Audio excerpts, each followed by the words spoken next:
इस वीडियो में हम लोग देखेंगे ABCD parameter in short transmission line. Previous video में हमने देखा था ABCD पैरामीटर्स क्या होता है एंड उसको ट्रांसमिशन पैरामीटर क्यों बोलते हैं। इस लेक्चर में देखेंगे ABCD parameter for short transmission line. It is diagram for explaining short transmission line. Short transmission line में कैपेसिटेंस एंड कंडक्टेंस को निगलेक्ट कर देते हैं। कैपेसिटेंस को हम लोग वहाँ पे कंसिडर करते हैं जब ट्रांसमिशन लाइन का डिस्टेंस मोर देन 50 किलोमीटर होता है, पर शॉर्ट ट्रांसमिशन लाइन में हम लोग उसको कंसिडर नहीं करते हैं। यहाँ पे जो VS है वो पर फेज सेंडिंग इन वोल्टेज है एंड VR इज़ द पर phase receiving end voltage. IS is the पर phase sending end current and IR is the पर phase receiving end current. R is the resistance per phase for single conductor. L is the inductance per phase for single conductor. And Z is the impedance by adding R and L. Impedance Z के लिए expression लिखेंगे तो कुछ इस तरह होगा। Z is equal to R plus JXL where XL is equal to omega L. A standard equation for VS and IS will be VS is equal to AVR plus BIR.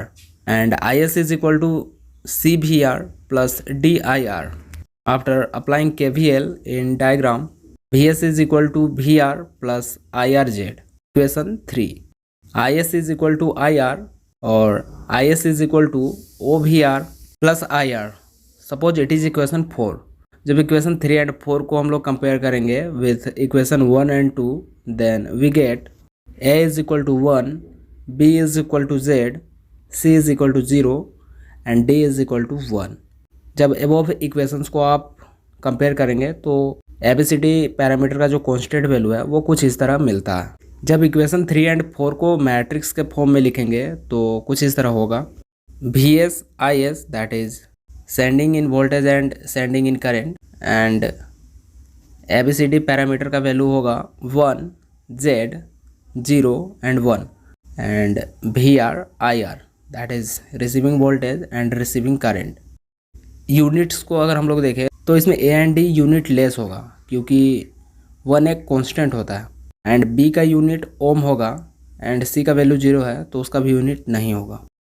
Eight the line is symmetric A is equal to D is equal to 1 as the network is reciprocal AD minus BC is equal to 1 minus 0 is equal to 1।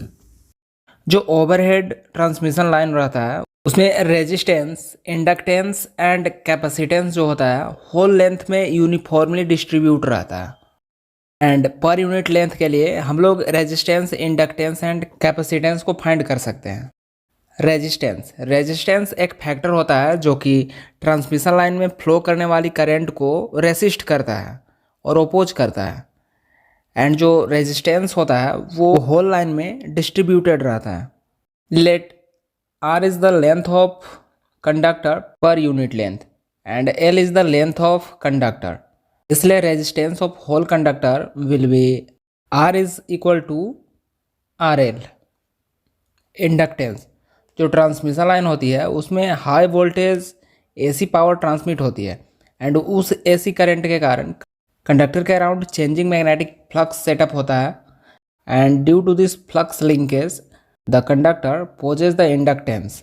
This gives inductive effect to the transmission line. L dash is the inductance of the conductor per unit length and L is the length of conductor. So inductance of whole conductor is the capital L is equal to L dash into L। Capacitance, transmission system में at least 2 conductor का use करते हैं जो कि एक दूसरे के parallel रहता है। सो 2 कंडक्टर के बीच में पैरेलल कैपेसिटर फॉर्म होता है एंड कैपेसिटिव इफेक्ट प्रोड्यूस करता है। कम डिस्टेंस के लिए कैपेसिटेंस इफेक्ट को निगलेक्ट कर देते हैं, पर जब ट्रांसमिशन लाइन का जो डिस्टेंस है और ओवरहेड कंडक्टर का डिस्टेंस मोर देन 50 किलोमीटर होगा तो वहाँ पर हम लोग कैपेसिटेंस इफेक्ट को निगलेक्ट नहीं कर सकते हैं। Let C is the capacitance of conductor per unit length and L is the length of conductor. So capacitance of whole conductor is the capital C is equal to CL।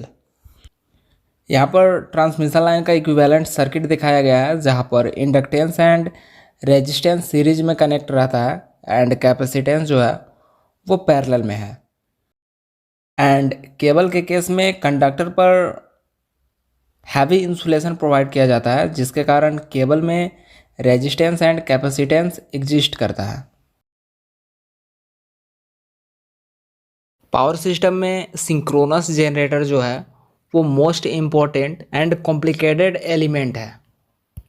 So system को properly run करने के लिए इस machine को protect करना काफ़ी important होता है, mainly from short circuit and different type of faults. जब जनरेटर ऑपरेटिंग मोड में रहता है तो उस टाइम वेरियस टाइप के फॉल्ट ऑकर हो सकता है। इलेक्ट्रिकल सिस्टम में कितने टाइप का फॉल्ट ऑकर हो सकता है उसको हम लोग समझते हैं। Single line to ground fault, जिसको लाइन टू ग्राउंड फॉल्ट भी बोलते हैं। इस टाइप का फॉल्ट जनरली तब ऑकर होता है जब मेन लाइन ब्रेक होकर अर्थ पे आ जाता है।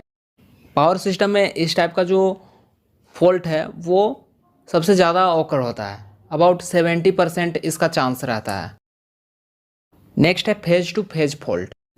रेयर केस में इस टाइप का फॉल्ट पावर सिस्टम में ऑकर होता है and it is also called as line to line fault. जब दो मेन लाइन और मेन कंडक्टर आपस में इंटरकनेक्ट हो जाता है और कांटेक्ट में आ जाता है तो उसके कारण शॉर्ट सर्किट होता है। पावर सिस्टम में इस टाइप के फॉल्ट होने का जो चांस है वो अबाउट 15% होता है। नेक्स्ट है two phase to ground fault. जब दो फेज के बीच में इंसुलेशन फेलियर होता है तो उसके कारण इस टाइप का फॉल्ट होता है। The chance of this type fault in power system is hardly 3 to 4%। Next है three phase to ground fault, जिसको ट्रिपल LG फॉल्ट बोलते हैं।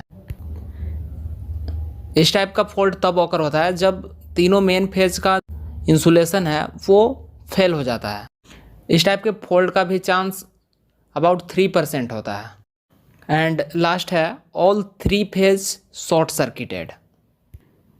जब तीनों मेन फेज का इंसुलेशन फेल हो जाता है एंड जब तीनों मेन लाइन एक दूसरे कॉन्टेक्ट में आ जाता है तो वहाँ पे इस टाइप का फॉल्ट होता है। पावर सिस्टम में इस टाइप के फॉल्ट का जो चांस है वो अबाउट 2% होता है। तो इस तरह से कोई भी टॉपिक को अगर आप इजी वे में समझना चाहते हैं तो चैनल को सब्सक्राइब कर लें और बेल आइकन को भी प्रेस कर लें ताकि वीडियोज आप तक पहुंच सकें।